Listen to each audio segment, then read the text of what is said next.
Están, bueno, vamos a proseguir ahora vamos a proseguir con la parte de la dialéctica trascendental. Nos habíamos quedado en los paralogismos. Solamente quiero hacer un comentario final. Mm, Los, los paralogismos se tratan del yo, de todas las paradojas que surgen a propósito del yo y del intento por deducir una naturaleza existente del yo. Kant ha explicado todo el tiempo que el yo del cual habla en la crítica de la razón pura es un yo formal, es un yo que es pura forma que es la que organiza las representaciones para producir juicios. Uh-huh. El problema es que él había comenzado, recuérdenlo, él había comenzado diciendo que la metafísica es aquella que intenta satisfacer o producir conocimiento a partir de puras nociones formales sin tocar o digamos sin relacionarse con el ser, que sería el contenido, algo otro. La cuestión de la síntesis o el tema central de Kant es la síntesis, ¿no? Hemos dicho que los juicios sintéticos a priori son aquellos que, bueno, los juicios sintéticos son aquellos que agregan conocimiento y los juicios sintéticos a priori son aquellos que agregan conocimiento de manera apodíctica. Pero el verdadero asunto que está aquí en cuestión es que si por un lado la síntesis puede ser vista como un elemento meramente interno del juicio, por medio de la unión de un sujeto y un predicado, por el otro lado, la síntesis del conocimiento en general, o de la experiencia, tiene que ser visto como la unión del yo con algo más. ¿Sí? Es decir, la experiencia es la unión no solamente de un sujeto y de un predicado, sino de un sujeto y de un objeto, ¿sí? Pero Kant nos ha repetido muchas veces que la cosa en sí o aquello que constituiría el sustrato de aquello que nos afecta, no puede ser conocida. Entonces, todos los paralogismos conducen a este problema central de la relación entre la forma y la existencia, o entre la forma y el contenido, ¿sí? Entonces, efectivamente, Kant se da cuenta de que se abre un riesgo muy grande con la crítica a la razón pura, a saber, el hecho de que el yo quede concebido como una instancia autosuficiente, pero nos ha dicho Kant que ese yo, que por un lado tiene que ser autosuficiente en la lógica, porque en la lógica no tiene que ver más que consigo mismo, o él es su propio contenido. Por otro lado, si no queremos seguir haciendo metafísica, entonces tenemos que relacionar al sujeto con algo que no es sujeto, con algo otro. Podríamos llamarlo, como lo llamará Fichte, con un no yo. Pero este no yo, dijimos, no es accesible. Entonces, ¿cómo queda asegurado el hecho de que tenemos conocimiento? Eh, Kant remite aquí a Descartes y este es un elemento que también va a retomar Fichte más adelante. Tiene que haber, ¿sí? Tiene que haber una cierta relación entre ese yo pensante y lo existente. ¿Sí? En la prueba cartesiana, que ustedes la recuerdan, yo puedo dudar de todo, excepto del hecho de que yo mismo estoy dudando, ¿cierto?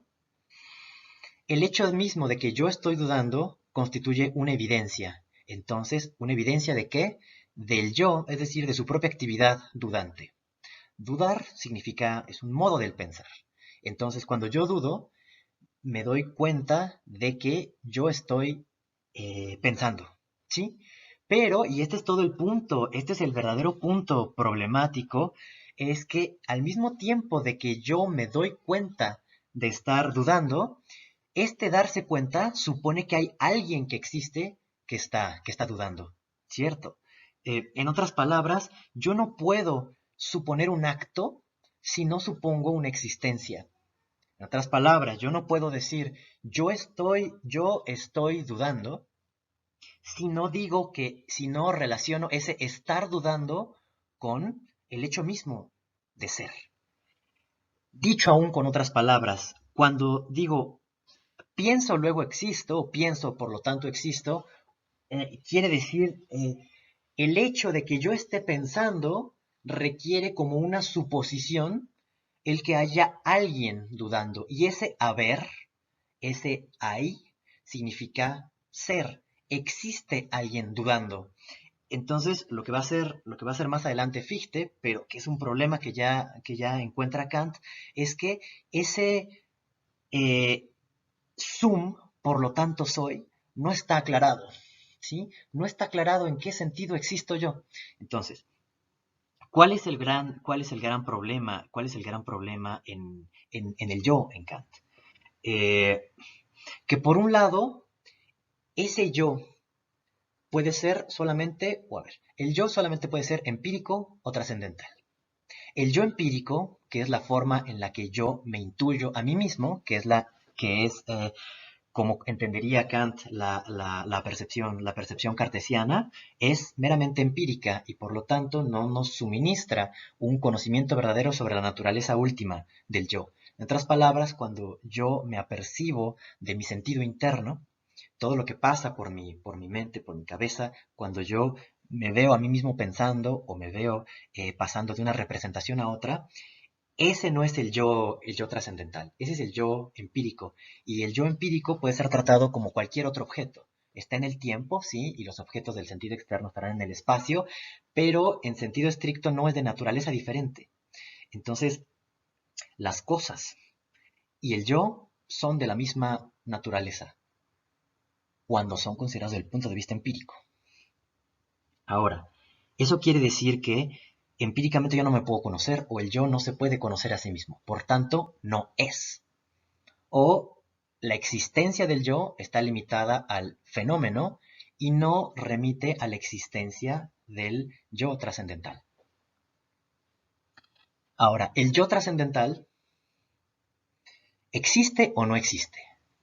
¿Es una mera función del ser empírico? Pues eso no podría ser porque el ser empírico no ofrece ninguna certeza, mientras que el yo trascendental es el origen de todas las certezas.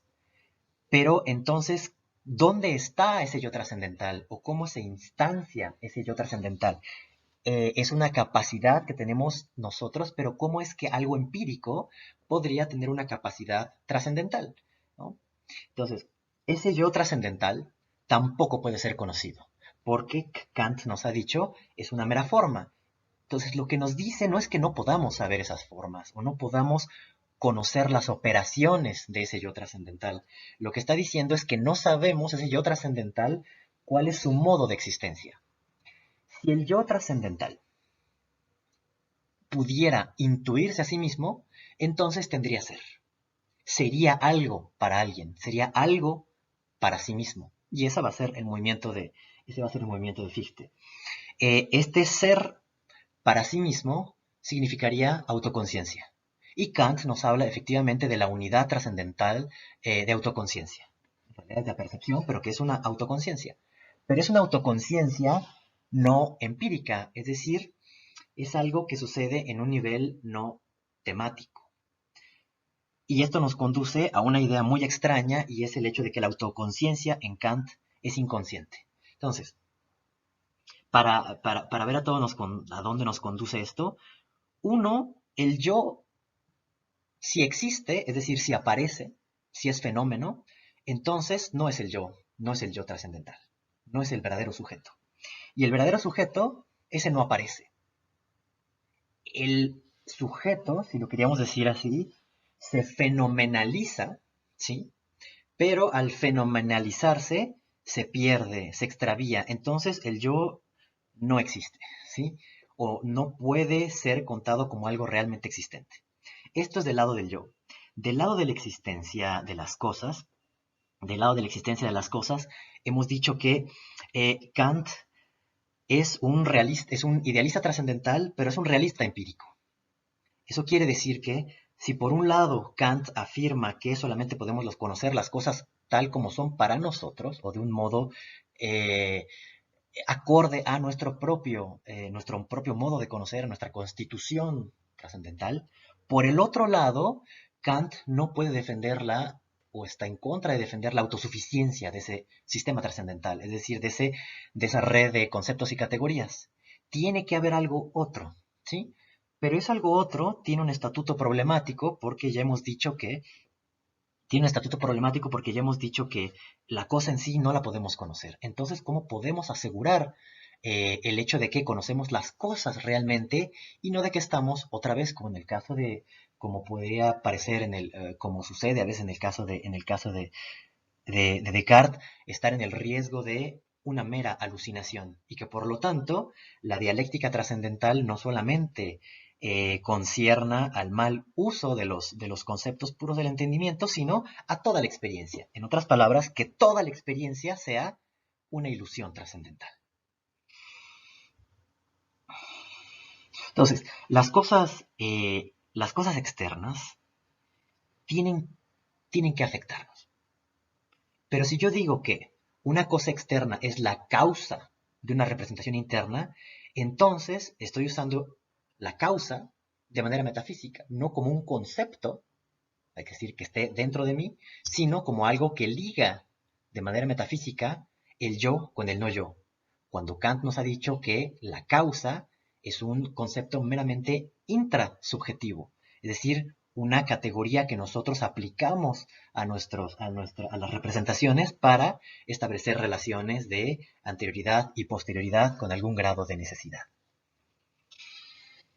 Entonces, la relación de síntesis, para ponerlo de manera más clara y simple, la relación de síntesis, que es el objetivo de Kant, puede suceder solamente dentro de la subjetividad como una unión entre representaciones, entre sujeto y objeto, o puede suceder a nivel del absoluto como una relación entre el yo y el no yo, o entre lo meramente formal subjetivo y el contenido que le vendría de otro lado. Y ese otro lado, que podemos llamar el ser, que podemos llamar la cosa, que podemos llamar la naturaleza, tiene, repito, un estatuto muy problemático. Entonces, aquí en el caso del yo, lo que está en juego es que si yo no logro mostrar la conexión del yo con la existencia empírica, entonces no puedo asegurar ni el conocimiento, ni que el conocimiento sea real, ni tampoco la existencia en general, ni de ningún sentido del yo. ¿Sí? Por eso es tan importante esta sección y este va a ser el punto de arranque de la filosofía de Fichte. ¿Mm? O sea, pensar cómo en el pienso luego existo, el punto central no es el pienso, sino también el existo. ¿Y cuál es la conexión entre existencia y pensamiento?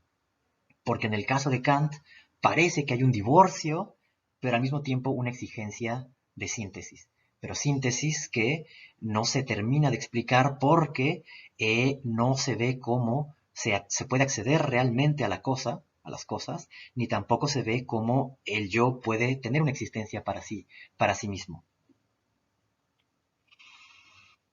¿Sí?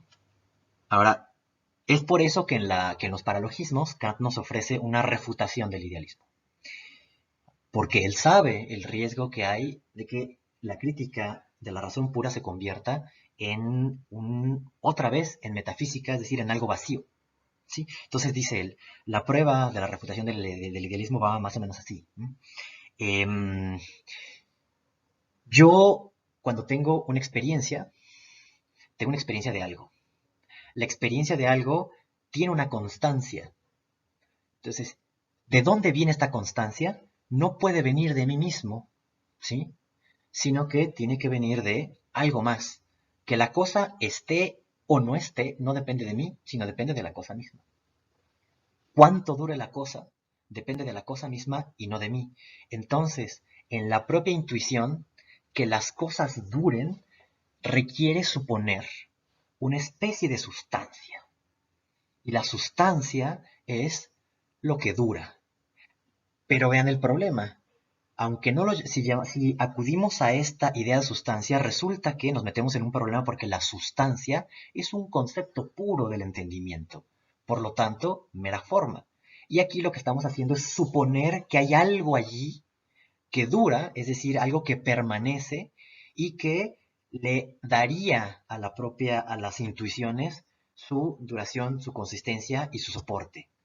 Entonces, como pueden ver, todo el problema reside en que hay conceptos que operan dentro de la subjetividad y que al mismo tiempo ligan a la subjetividad con su otro. Y esos son la sustancia, la causa.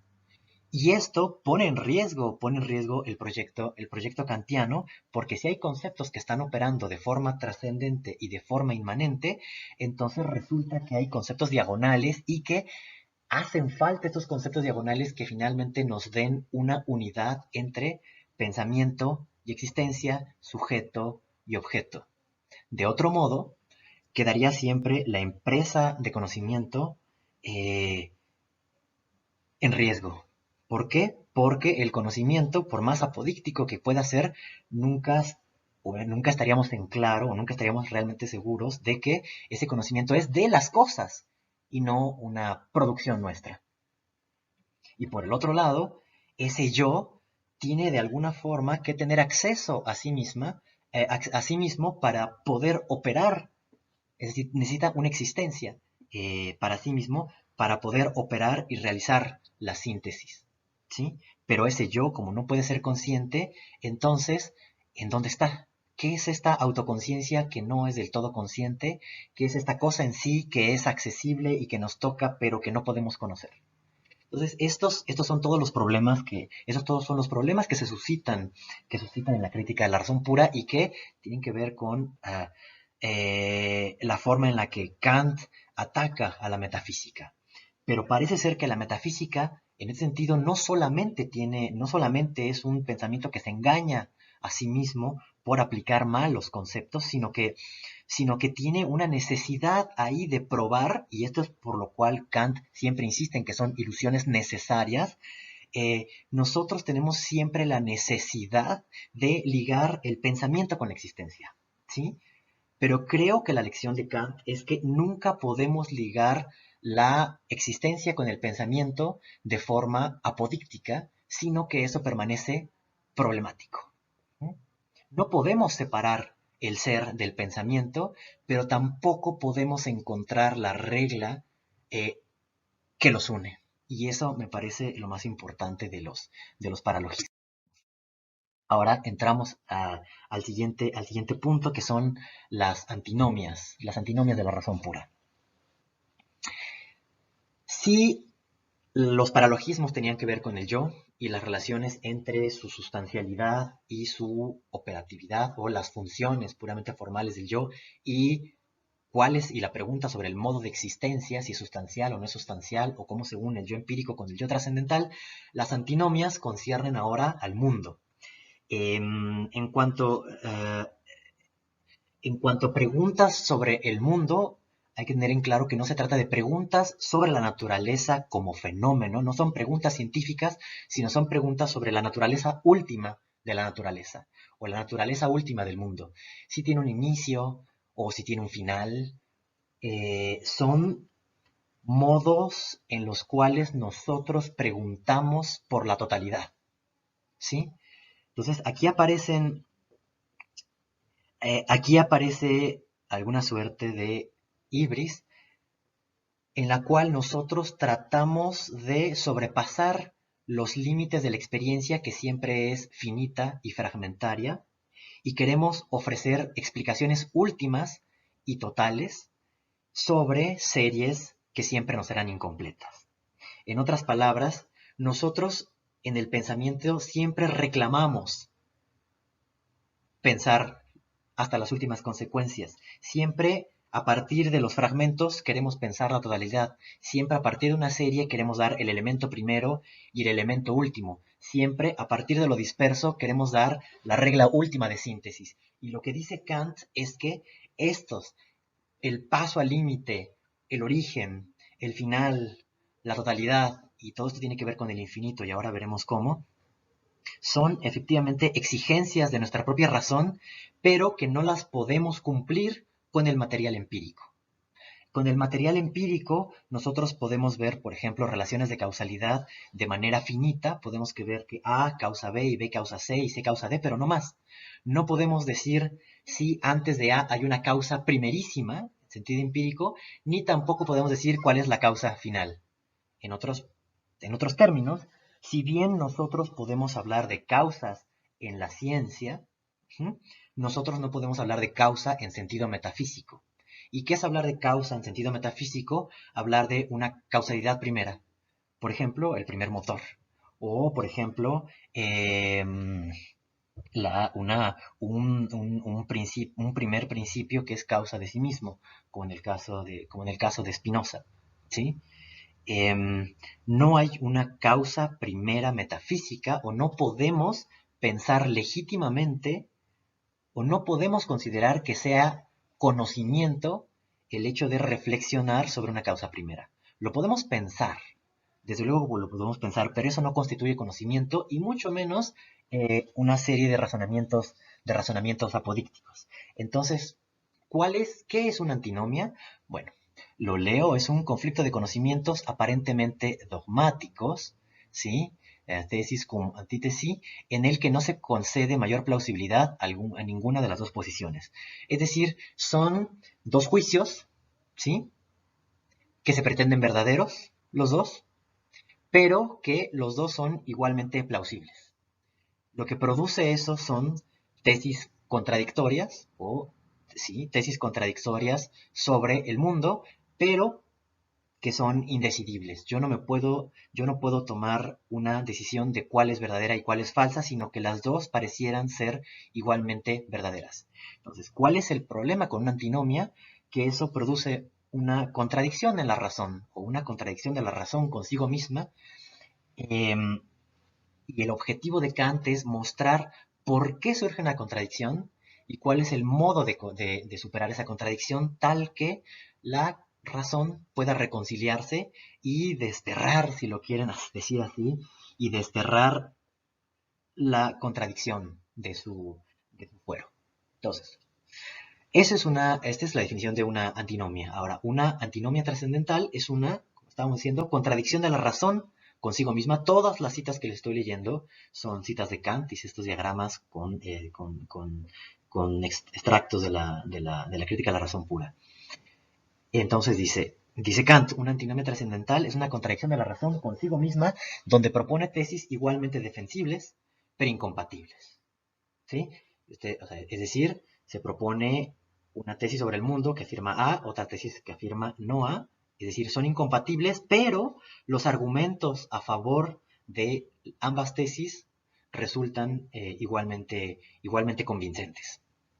Ahora, Kant nos tiene que mostrar cuál es el origen de la antinomia para poderla disolver. Y entonces nos dice, la razón, esta es la causa de la antinomia, el origen de la antinomia, la razón pretende hacer valer su principio de la unidad incondicionada, pero pronto se embrolla en contradicciones tales que se ve obligada a desistir de sus pretensiones en el terreno de la cosmología. Cuando decimos el principio de unidad incondicionada, lo que estamos diciendo es que el pensamiento busca la unidad, ¿sí?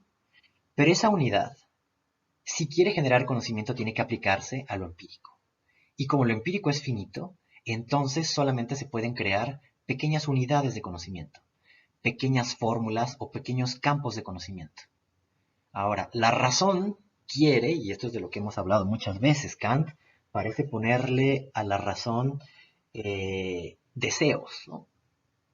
La razón quiere, o sea, no solamente tiene la capacidad, no solamente tiene estos conceptos de unidad que aplica o que puede aplicar, sino además que quiere aplicar. Entonces, la razón no solamente quiere estar en, fuera de contradicción consigo misma, sino que además quiere abarcarlo todo, y lo quiere abarcar todo de manera determinante, con un conocimiento real. Pero resulta que la razón, cuando intenta hacer valer este principio de unidad, o sea, de unidad absoluta, sobre los fenómenos, se embrolla en contradicciones, porque la unidad solamente se puede aplicar a elementos de la experiencia muy delimitados, ¿sí? Entonces, se ve aquí que las antinomias surgen de una pretensión de totalidad, dar la serie completa de las causas o dar la síntesis última o totalidad de todos los fenómenos. Y eso no se puede hacer. O no se puede hacer legítimamente. O eso no produce conocimiento. Es decir, no es un juicio determinante. Puede ser un juicio reflexionante, donde la diferencia entre lo determinante y lo reflexionante es que el determinante sí constituye conocimiento porque tiene una referencia a la experiencia, a las intuiciones, pues, Y el juicio reflexionante no tiene ninguna referencia, pero solamente es una especie de juego de nuestras facultades y de nuestros conceptos para para tratar de hacerle justicia a las exigencias de la razón, siempre y cuando sepamos que estamos solamente en un ámbito como de la ficción, ¿no? En un ámbito del como sí, como dice Kant, del als ob. Entonces, los conceptos cósmicos, porque esto se aplica al mundo, al origen del mundo, a la finalidad del mundo, a la totalidad del mundo, los conceptos cósmicos son ideas trascendentales en cuanto se refieren a la absoluta totalidad en la síntesis de los fenómenos. Bien, entonces, uh, este tipo de juicios producen necesariamente contradicciones. ¿Sí? Eso es lo que está diciendo Kant. Las ideas trascendentales producen, producen una ilusión trascendental. Pero si Kant nos ha dicho que son ilusiones necesarias, es porque obedecen a una teleología de la propia razón. Y la teleología de la razón lo que busca es completud. Busca que lo disperso se reúne en la unidad, busca que lo incompleto se complete, busca que la podamos dar dentro de las series infinitas el principio y el final. Pero lo busca. Eso no quiere decir que sea legítimo. Y en realidad no puede legítimamente darnos la serie completa. Entonces, la razón exige para un condicionado, es decir, para el mundo, para nuestra experiencia, para lo que nosotros, para aquello que para nosotros constituye fenómeno, exige una totalidad absoluta por el lado de las condiciones. Es decir, explicarlo todo, ¿sí? Con el fin de conferir una completud absoluta a la síntesis empírica, prosiguiéndola hasta lo incondicionado, que nunca encontramos en la experiencia, sino solamente en la idea. Es decir, se trata de confundir dos órdenes. El orden de la explicación causal sobre el mundo con la teleología de la razón, que solamente está en la idea. Entonces, acá ya aparecieron ciertos conceptos que tenemos que diferenciar, como por ejemplo género, percepción, conocimiento, concepto, razón. Kant nos dice, bueno, no voy a, les envié el PDF con todas estas diapositivas para que lo puedan ustedes leer y buscar en la crítica de la razón pura, en el contexto específico. Pero sobre lo que quiero llamar la atención es que el conocimiento, Erkenntnis, es intuición o concepto. Intuición es Anschauung, que quiere decir ver, ¿no? O concepto, Begriff. Intuitus contra o, well, del o, intuitus o concepto. La primera se refiere inmediatamente al objeto y es singular, y el segundo lo hace de modo mediato, a través de una característica que puede ser común a muchas cosas. Esto ya lo hemos dicho, hay intuiciones y hay conceptos. Ahora, lo que me interesa aquí es la idea. Definir la idea, porque eso tendrá relevancia después cuando hablemos del ideal de la razón.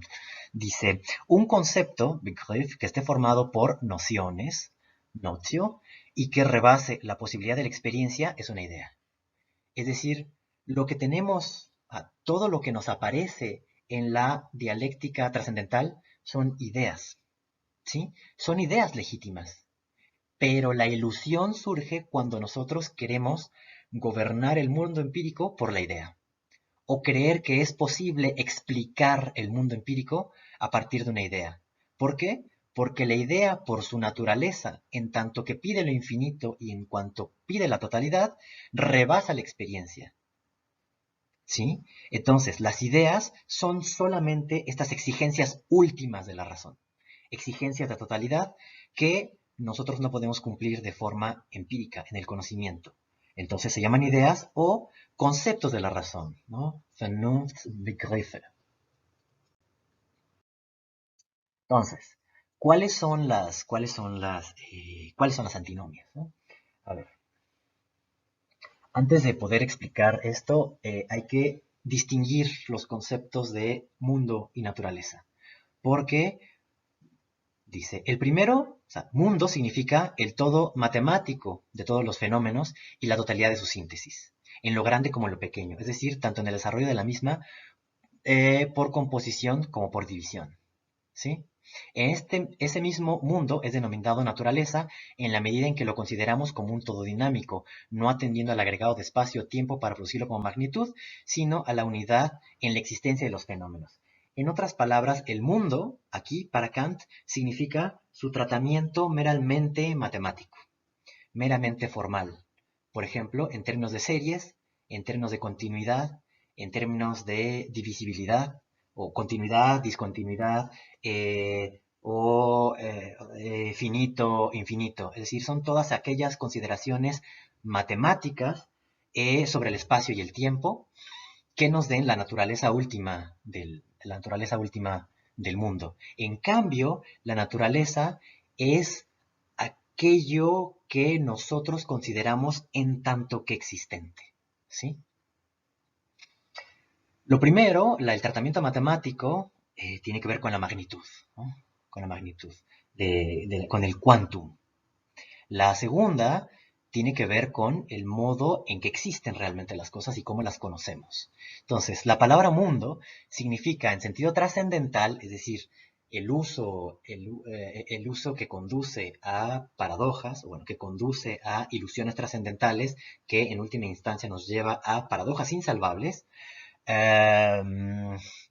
significa la absoluta totalidad del conjunto de las cosas existentes, ya que únicamente atendemos a la completud de la síntesis, aunque en sentido propio solo en el regreso a las condiciones.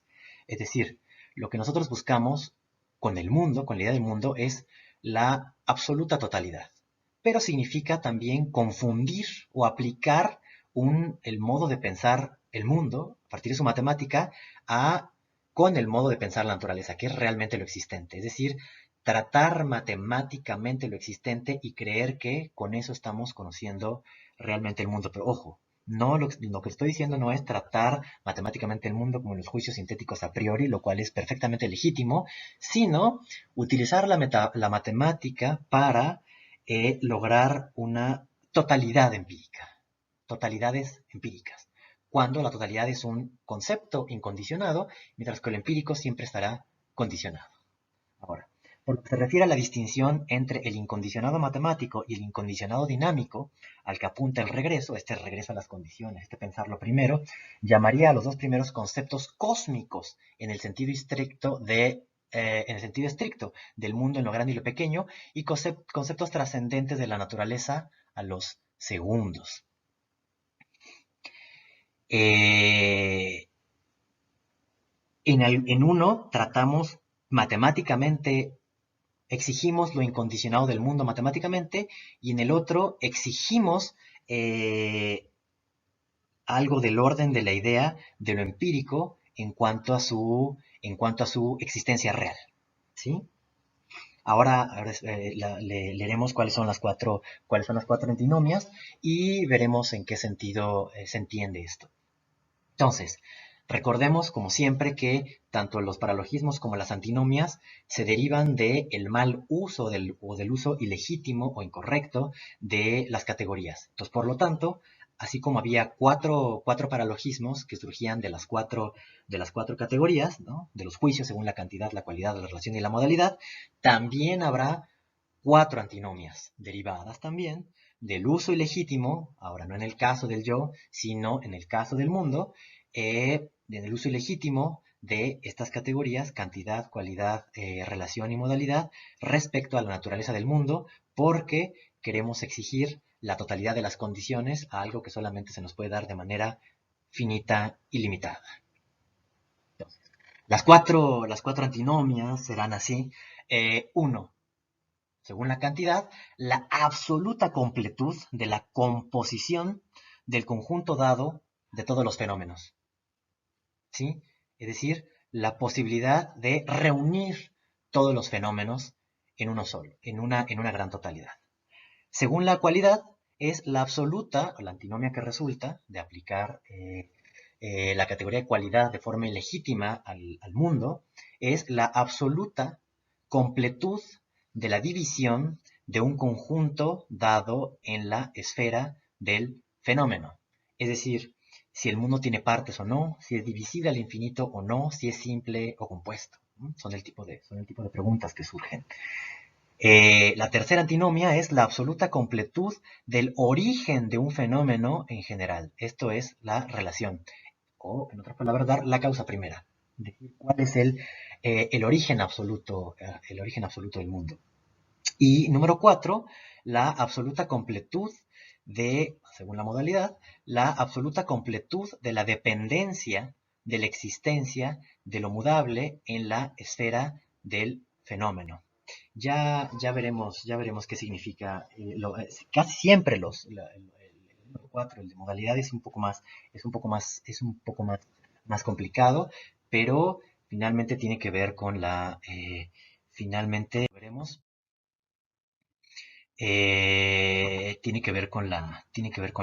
con la necesidad y la contingencia. Bueno, es, es muy importante ponerle atención a esta parte porque si los paralogismos son una buena puerta de entrada para entender el proyecto de Fichte, las antinomias son un buen proyecto para entender el punto de partida de Hegel, porque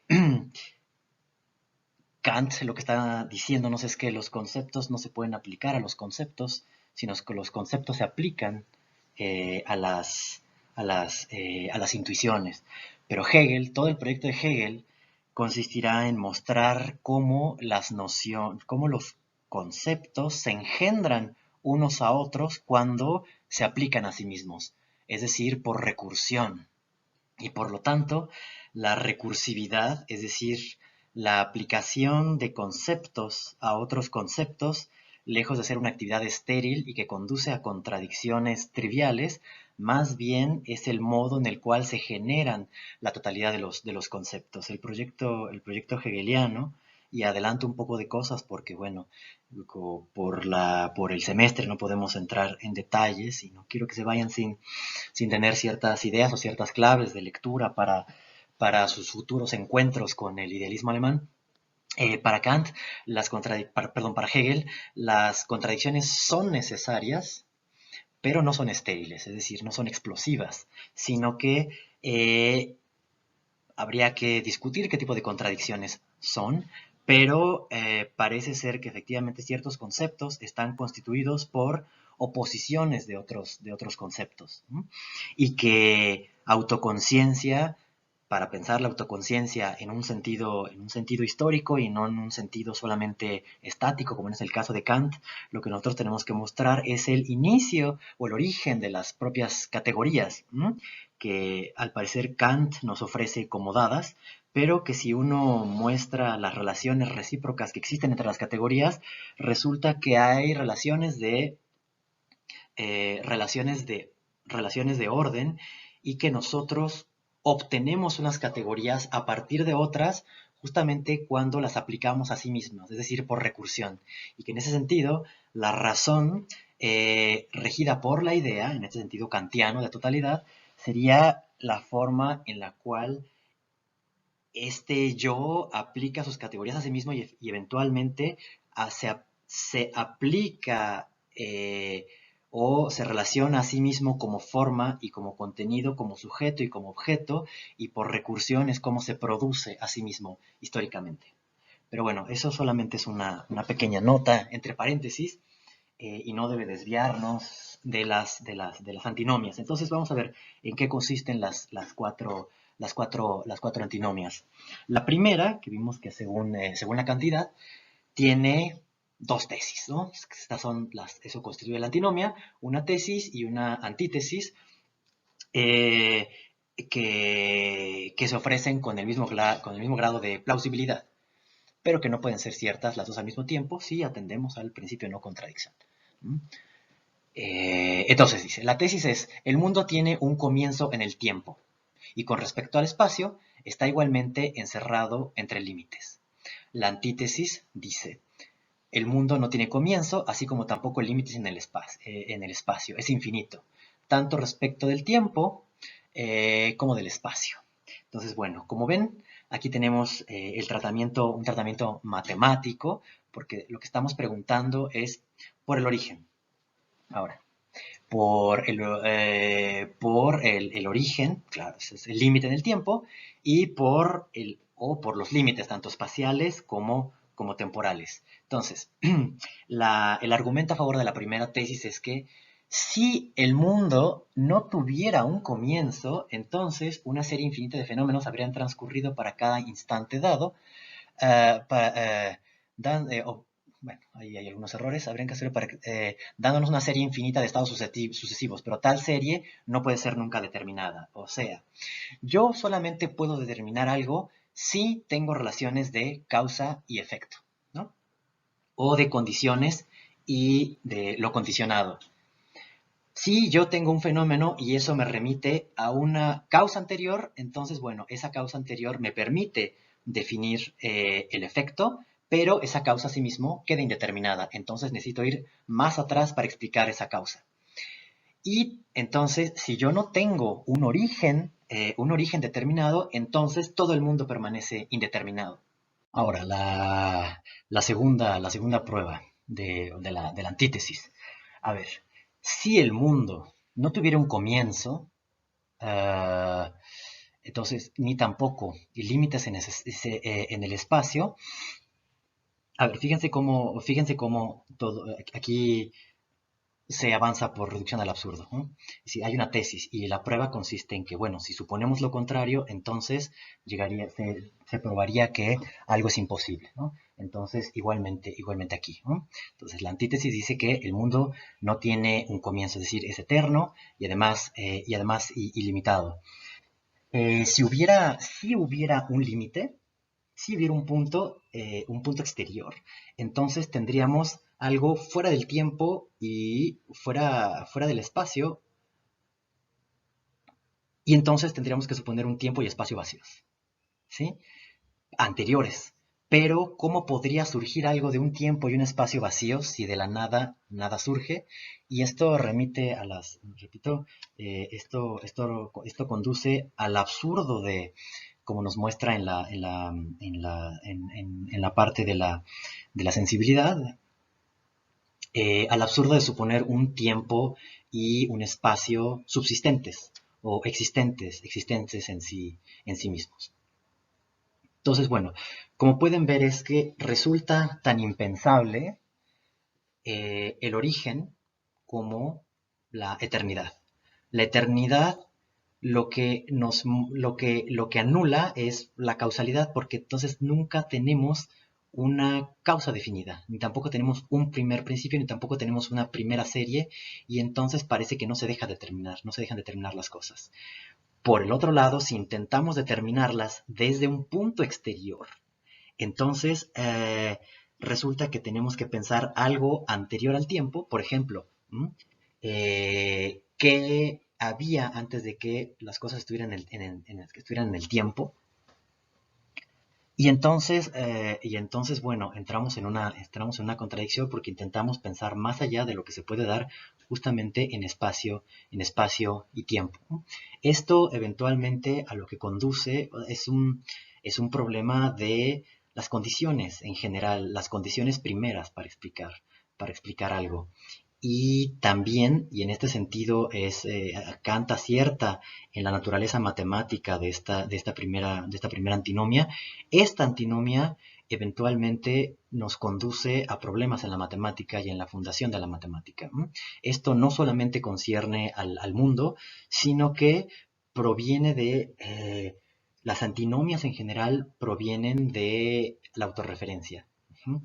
Es decir, cuando nosotros aplicamos un concepto a sí mismo, parece que obtenemos contradicciones que resultan más evidentes en la paradoja de Russell. Hay mucha gente que ha trabajado este carácter de las antinomias en la matemática, y resulta interesante que las antinomias no solamente provengan de un mal uso de lo puro respecto al empírico, sino que estén íncitas en la naturaleza misma de lo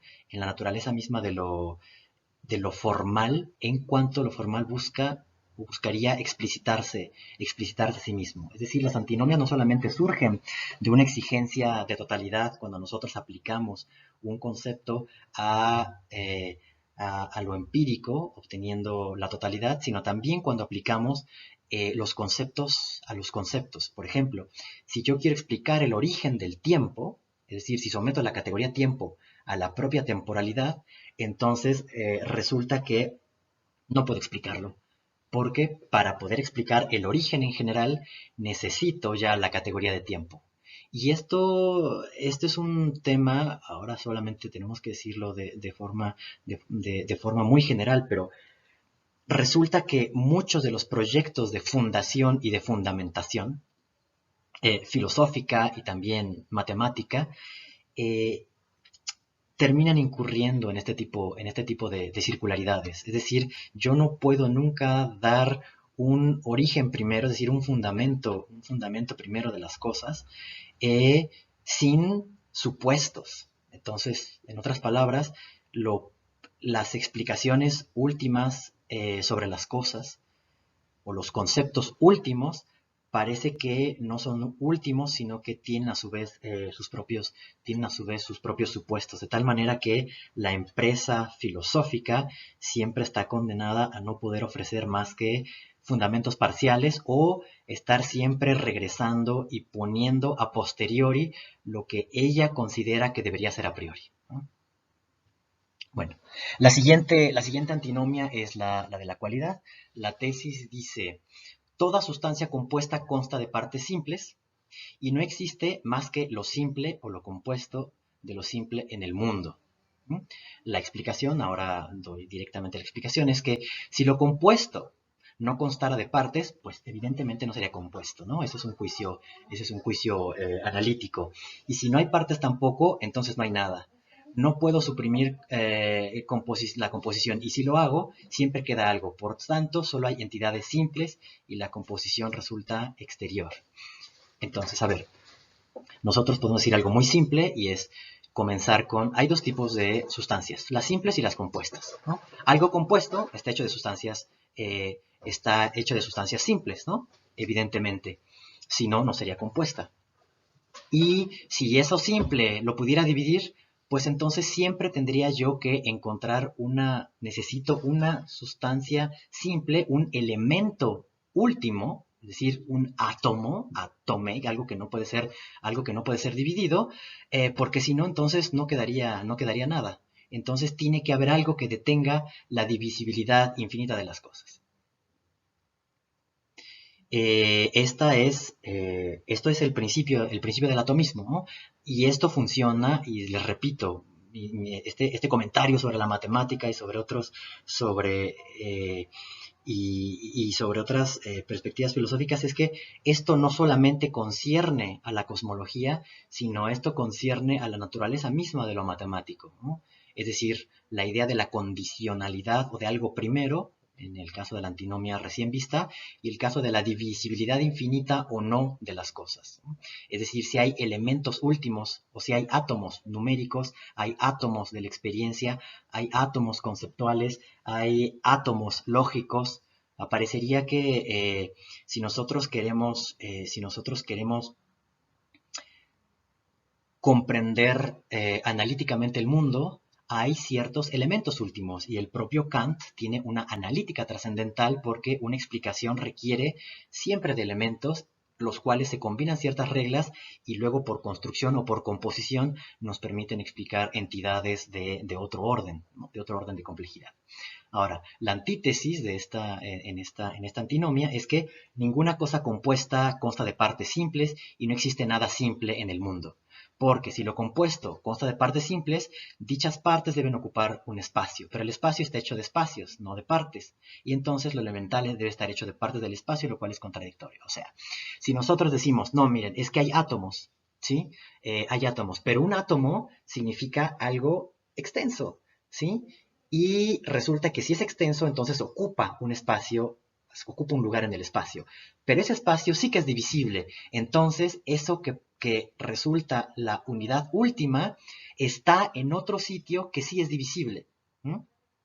Supongamos que yo digo que efectivamente hay una partícula última que es chiquititititititita, pero esa partícula está extendida en el espacio.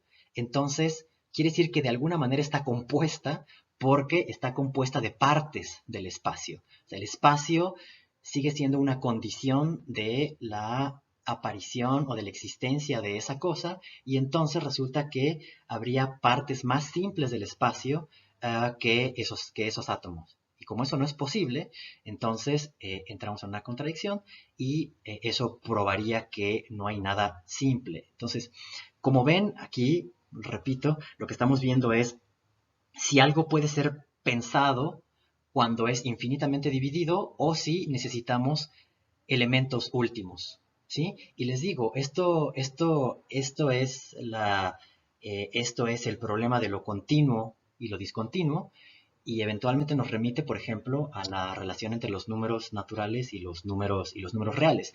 Los números reales son aquellos que pueden ser representados por una línea que van de menos infinito hasta infinito sin agujeros, sin huecos, de tal manera que entre 1 y 2 siempre hay punto 5, hay un número, hay otro número, y entre 1 y punto 5, un medio, hay otro número, un cuarto, y entre esos dos siempre hay otro número y nunca hay un agujero. En cambio, en los números naturales, yo tengo 1, 2, 3, 4, 5, hasta n, hasta infinito, pero entre 1 y 2 no hay nada, es decir, son discretos y operan como átomos, pero no queda claro si en el caso del continuo hay elementos últimos que serían los puntos o no.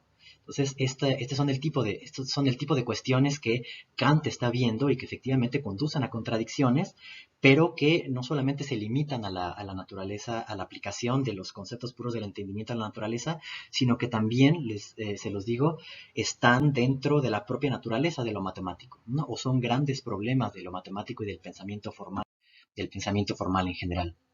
La tercera antinomia, que es la de relación, está nuevamente compuesta por la tesis y la antítesis, eh, y rezan de la siguiente manera, ¿no? La tesis dice, la causalidad, según leyes de la naturaleza, no es la única de la que pueden derivar los fenómenos todos del mundo. Para explicar eso nos hace falta otra causalidad por libertad. Entonces, a ver, aquí ya no estamos en lo matemático, aquí ya estamos en, podríamos llamar, Kant llama en la naturaleza, pero tiene que ver con lo metafísico en la naturaleza. Es decir, la relación entre necesidad y libertad, ¿no? Y también la de modalidad tendrá que ver con eso. Pero a final de cuentas, estas dos antinomias se relacionan con la libertad, ¿no? Entonces, si yo supongo que todo está condicionado en el mundo, parece que tengo que suponer que tiene que haber una causa primera que a su vez no esté condicionada, porque si no tengo un regreso al infinito. Lo primero, lo absolutamente primero, tiene que ser libre y todo lo demás será condicionado. De aquí se pueden seguir muchas interpretaciones, ¿no? O sea, incluso algunas ideas fenomenológicas según lo cual lo primero es lo libre, lo indeterminado, y que una vez que se toma una decisión, todo lo demás resulta condicionado. ¿Qué los digo esto? Porque porque hay interpretaciones así de Kant en el propio idealismo alemán. En cierta época, Schelling lo que dice es efectivamente esto, que si nosotros vemos que hay causalidad interna en el mundo, en otras palabras, que cuando nosotros volteamos a todos lados, las cosas están entrelazadas así por relaciones de causa y efecto, además necesarias, pero el conjunto del mundo no es necesario. En otras palabras, es necesario que las cosas caigan, pero no es necesario que exista la ley que las cosas sean así. Es necesario que dentro del mundo haya relaciones de causa y efecto, pero no hay necesidad de que haya mundo. El mundo es contingente, pero una vez que existe, entonces se despliegan ciertos efectos. O más bien, ciertas reglas tienen que ser seguidas, pero lo primero tiene que ser libre, ¿no? Y esta es una de las formas en las que Schelling, directamente inspirado en Kant, intenta pensar a Dios como esa causa primera libre que actúa, pero que una vez que actúa, produce una serie de reglas que una vez que están en el ser, entonces tienen que ser cumplidas de manera estricta. Y la antítesis es no hay libertad, todo cuanto sucede en el mundo se desarrolla exclusivamente según las leyes de la naturaleza. ¿Por qué? ¿Cuál es el argumento? Bueno, pues si la causa primera no tiene causa, es decir, es sin causa, es causa incausada, entonces está en contradicción con la causalidad, que exige un término anterior y posterior, y la causa libre contradice la causalidad natural porque interrumpe la trama. O sea, si yo digo que todo tiene una causa, y yo quiero ser consistente con el principio de razón suficiente, entonces no puedo suponer una causa sin causa. Yo mismo me contradigo. Si yo digo que todo tiene una causa y tiene un efecto, menos una causa que no es causada, pero que sí tiene efectos, entonces yo estoy produciendo una excepción. Y entonces no puedo generar la serie más que a partir de una excepción. Pero si genero una excepción, entonces me contradigo a mí mismo y entonces se me cae el sistema argumentativo. Eh, como ven, la cuestión es si un orden puede ser autosuficiente y dar razón de sí mismo. Porque parecería que todo orden o todo sistema de reglas necesita suponer cosas que él mismo, de las cuales él mismo no puede dar cuenta, ¿no? Si yo pienso en un sistema de reglas, yo puedo explicar por qué una cosa se relaciona con otra, pero no puedo explicar de dónde viene ese propio sistema de reglas, ¿no? Tengo que suponer un elemento exterior. Y les digo, si lo quieren ver esto en términos, una cierta interpretación matemática que han hecho otros con relación, por ejemplo, a los teoremas de incompletud de Gödel, es que un sistema axiomático formal no puede dar cuenta de sí mismo. En otras palabras, hay proposiciones indecidibles, es decir, que no pueden ser evaluadas como verdaderas o falsas, y que son aquellas que tienen que ver con aquellas proposiciones autorreferenciales. En otro sentido, en otras palabras, pues, las explicaciones formales no pueden dar cuenta de sí mismas. Parece que necesito algo exterior. Eso es también un planteamiento muy fenomenológico, ¿no? Para yo mostrar cómo el mundo está organizado, tengo que colocarme en un punto anterior, que es una subjetividad trascendental, que es la que pone esas causas. Pero por lo tanto, si hago esto, entonces esta subjetividad trascendental se convierte en algo que no puede ser explicado porque está fuera del sistema de causas, está fuera del mundo, y entonces se vuelve enigmática y se vuelve este primer principio oscuro que siempre se nos escapa, y del cual no se puede dar cuenta. Pero más allá de estas interpretaciones fenomenológicas o teológicas en el caso de Schelling, son cosas que suceden, son dentro de la propia matemática, y cuando nosotros intentamos dar cuenta de un sistema desde sus propios elementos o desde sí mismo. Muy bien, la siguiente es la antinomia según la modalidad, y lo que se pregunta es si podemos pensar algo necesario, sea inmanente o trascendente al mundo. Entonces, la primera tesis de la antinomia dice: al mundo pertenece algo que, sea en cuanto a parte suya, sea en cuanto a causa suya, constituye un ser absolutamente necesario. Entonces, la explicación es: los cambios en los fenómenos dependen de las condiciones. Es decir, todo en el mundo sucede según una relación de causa y efecto. Y estos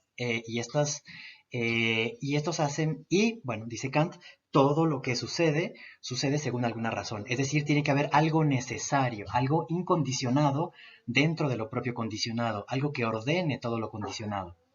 Ahora, eh, esto, dicho de otro modo, es: lo condicionado exige siempre algo incondicionado. ¿Mm? Pero si lo incondicionado está fuera del mundo, estaría fuera del tiempo, estaría fuera de la sensibilidad, y por lo tanto no podría comenzar ningún cambio en lo sensible. Por lo tanto, lo necesario tiene que estar dentro del mundo. La antítesis de esta tesis es la que afirma que no existe en el mundo ningún ser absolutamente necesario, como tampoco existe fuera de él en cuanto a causa suya. Dice entonces: si hubiese un ser necesario en el mundo, si hubiese algo necesario en el mundo, entonces tendríamos que pensar algo incondicionado.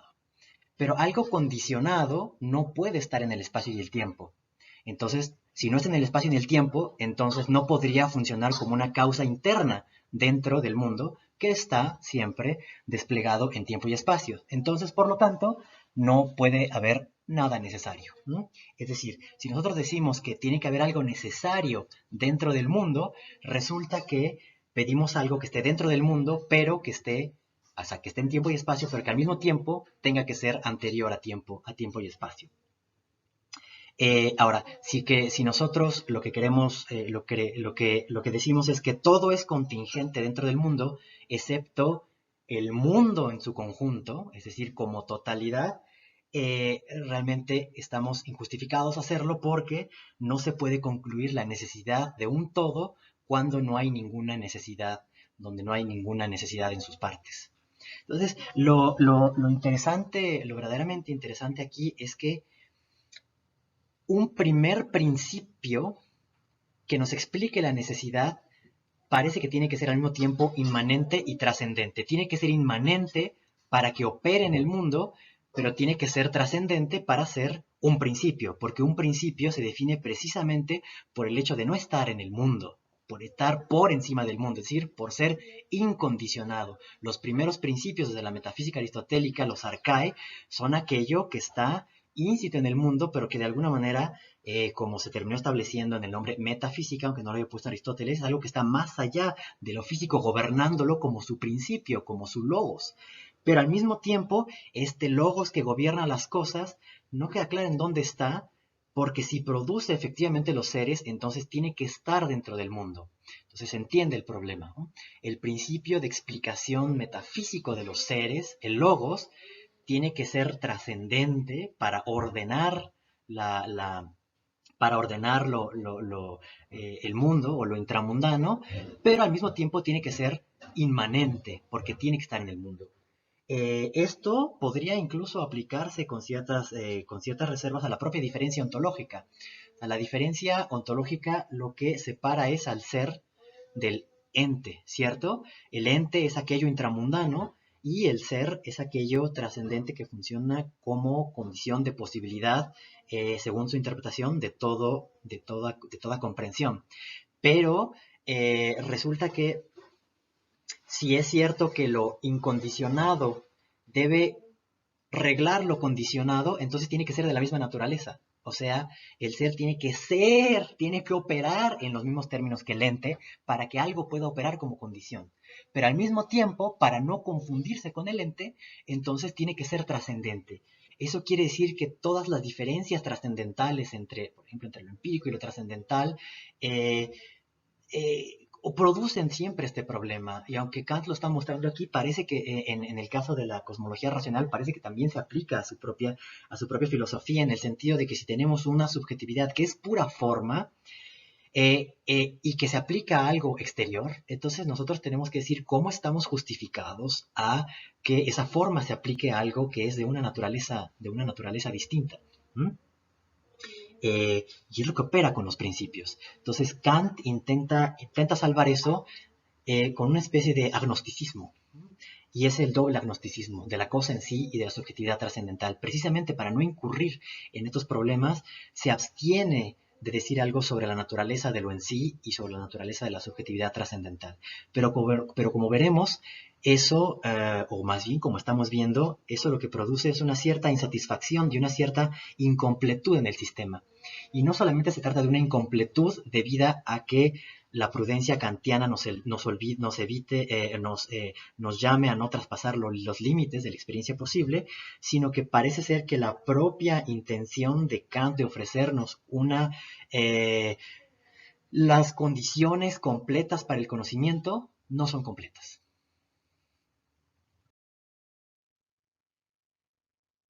Finalmente, eh, lo que hay que mostrar es que las antinomias suceden, según Kant, por tres motivos. Uno por un interés práctico, otro por un interés especulativo y un interés por la popularidad. La popularidad no nos interesa aquí, es el uso que hacen los pensadores para producir polémica o para ganarse un nombre. o para ganarse la atención de sus contemporáneos. Lo que sí queremos decir, lo que sí quisiera decir aquí, y es muy importante, es que las antinomias, es decir, esta fuerza que nos obliga a caer en contradicciones, no es solamente un problema de la razón, sino que es algo que está dentro de nuestro propio interés práctico. Recuerden que, como hemos dicho de manera muy somera, y lamentablemente no podemos entrar en eso, pero ya hemos dicho que es la idea de Dios, por ejemplo, porque es una idea, no es un concepto, es una idea, la idea de Dios, aunque no puede ser utilizada para el conocimiento, sí que tiene efectos prácticos y sí que puede ser invocada en la filosofía práctica. Entonces, todas las ideas de la razón podrán tener su efectividad en el ámbito práctico y no son ilegítimas en el ámbito práctico, siempre y cuando no perdamos de vista que se trata de ideas y que las conservamos porque tienen buenos efectos, por ejemplo, en la sociedad. Y la otra es el interés especulativo, es decir, nosotros o la propia razón requiere y demanda explicación de ciertas cosas que sabe que no puede resolver porque sobrepasan los límites de la experiencia posible, pero que no puede dejar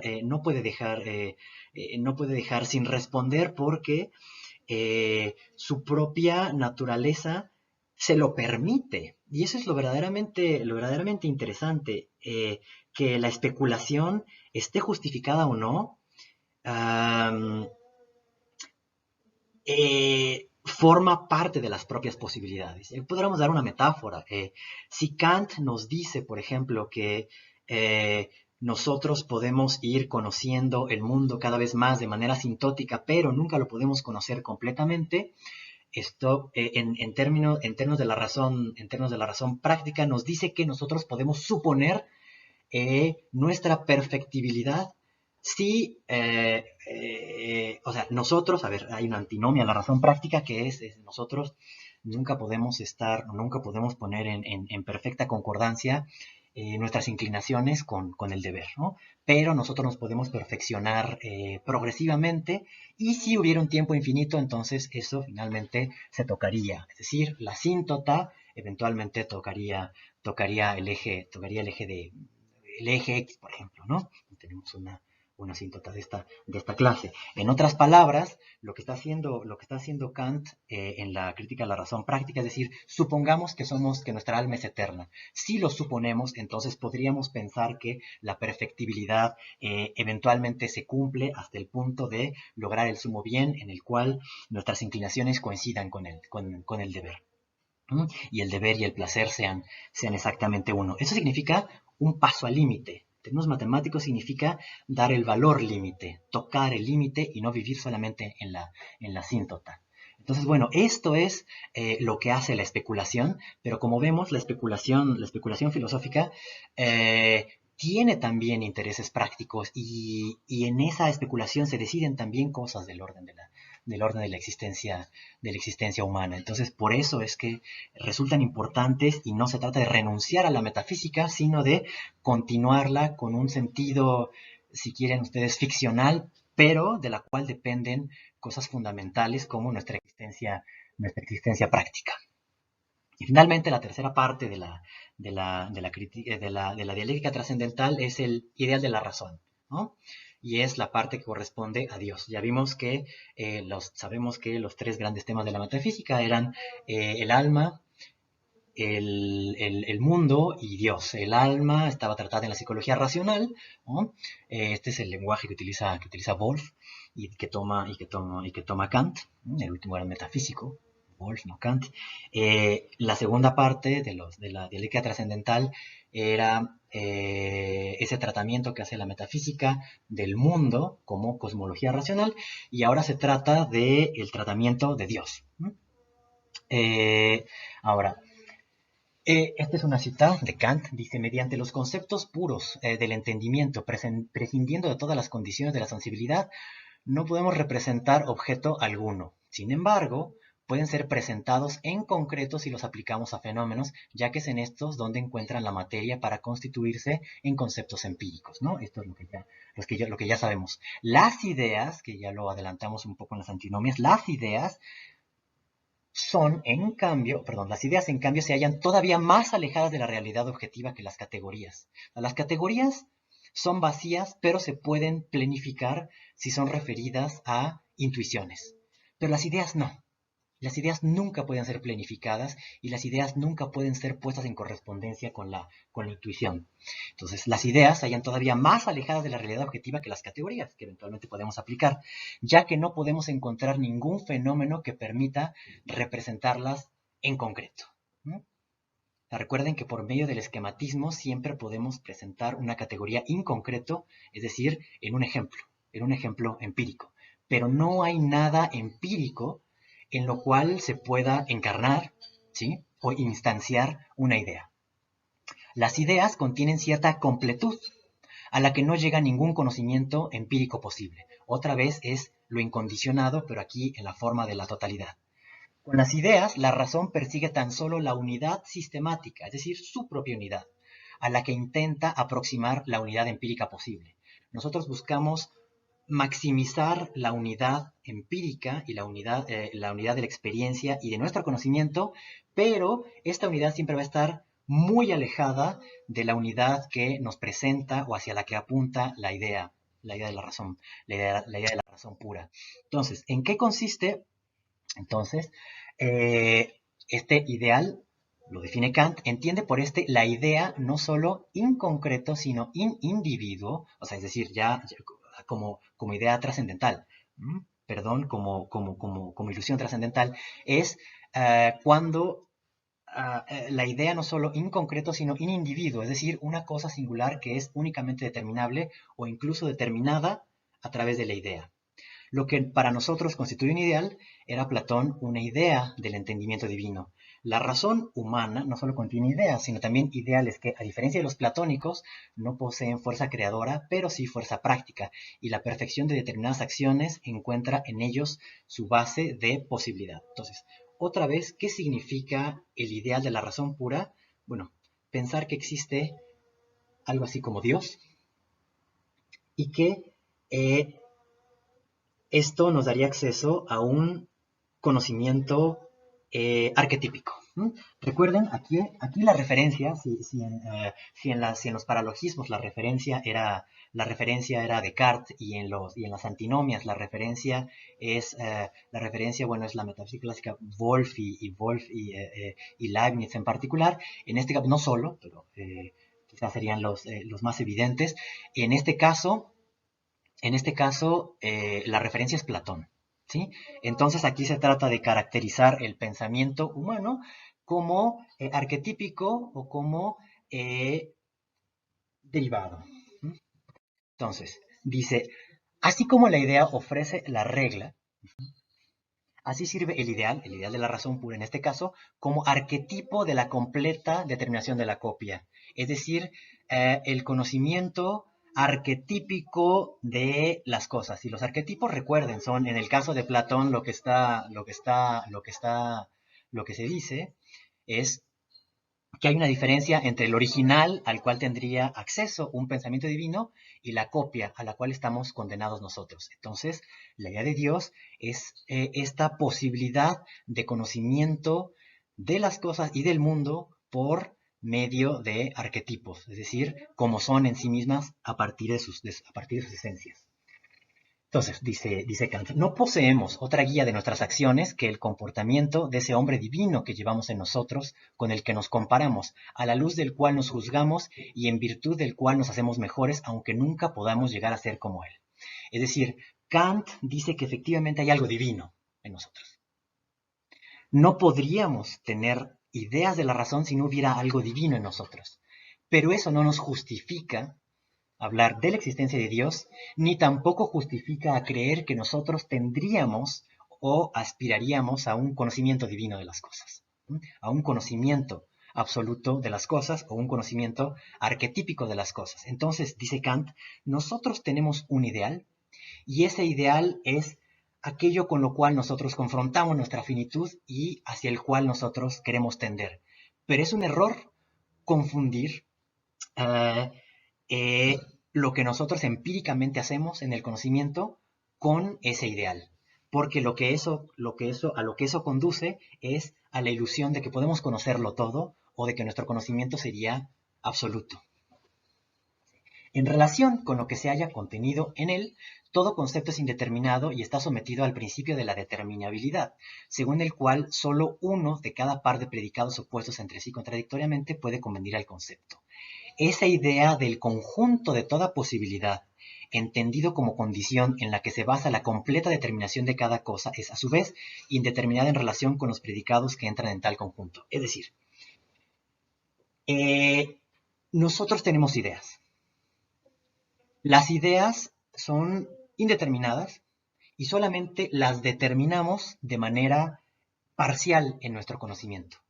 La ilusión consistiría en que la idea puede ser absolutamente determinada, lo cual, visto desde el otro lado, es que todo lo condicionado eventualmente pueda ser llevado hasta su límite absoluto de determinabilidad y entonces el mundo pudiera ser conocido completa y absolutamente porque tendríamos un intelecto arquetípico completo. Entonces dice, en consecuencia, el ideal es para la razón el arquetipo, prototipon, de todas las cosas. Al ser estas en su conjunto copias, ectipa, deficientes, toman de él la materia de su posibilidad y aunque se aproximen al mismo en mayor o menor grado, siempre se quedan a infinita distancia de él. Eso es lo que dice Kant. Lo que Kant dice es que el ideal de la razón es el arquetipo, ¿sí?, de todas las cosas, pero que nosotros solamente tenemos acceso a las copias, es decir, nuestro conocimiento es ectipus y no prototípico o arquetípico, ¿sí? Pero la ilusión trascendental proviene de confundir estos dos. Entonces dice Kant, toda la multiplicidad de las cosas es solo un modo igualmente diverso de limitar el concepto de la realidad suprema, que constituye un sustrato común, así como todas las figuras solo son posibles en cuanto modos de limitar el espacio infinito. De ahí que el objeto del ideal, y esto es Dios, Dios es ese objeto del ideal, objeto que solo se halla en la razón, se llame también el ser originario. En la medida en que ninguno se halla por encima de él, se llama el ens summum o ser supremo, es decir, es el concepto del ser, el concepto de ser por antonomasia. Y en la medida en que todo se halla en cuanto condicionado, sometido a él, ser de todos los seres, ens entium.